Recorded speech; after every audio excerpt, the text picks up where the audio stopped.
through training camps, and how much of a factor is that in you deciding how much longer you want to fight? I think, anytime you get over 30, you start to become more mindful that you're punching your clock.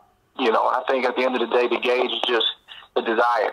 When I look at the desire that I had, in my early 20s, mid-20s, in terms of the way that I put out, the duration of training, my coaches having to pull me back and fight with me to take days off.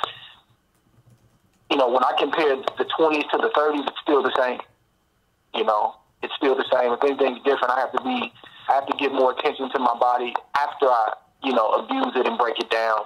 Massage therapy, cold bath, those kind of things. That's pretty much what's changed. But the desire is still there. I'm not getting hit with punches that I normally wouldn't get hit with. I'm not, guys in sparring that I would normally, deal with and hold off. They're not, having their way. So these are the things. These are the signs you look at as you get, into your early to mid 30s.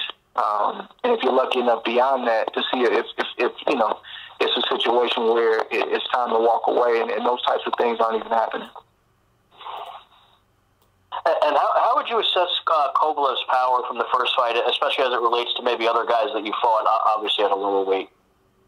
I mean, honestly, I'm not really in the business of assessing guys' power. I think, like I said before, he's a good fighter. It's not what it's cracked up to be, and but I give him his respect. He's a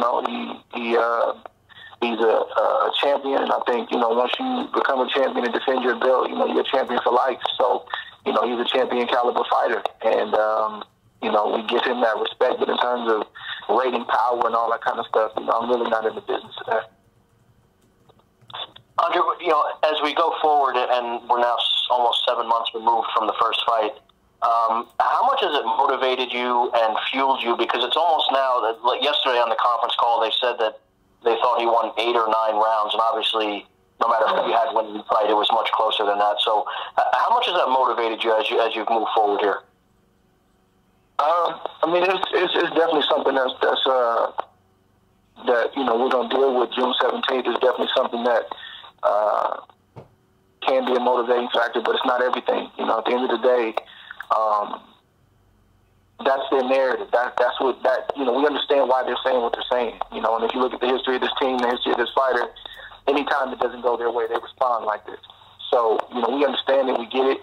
And furthermore, what they're trying to do is they're trying to get ahead of the story. They're trying to, in case it happens to be close again, give us the nod this time. If it's close, we deserve the nod because, they've talked and talked and talked about it. And my job is to not worry about what they're saying, but to make the fight to where there is no doubt and there's no arguments and there's no disputes. That's what I need to focus on.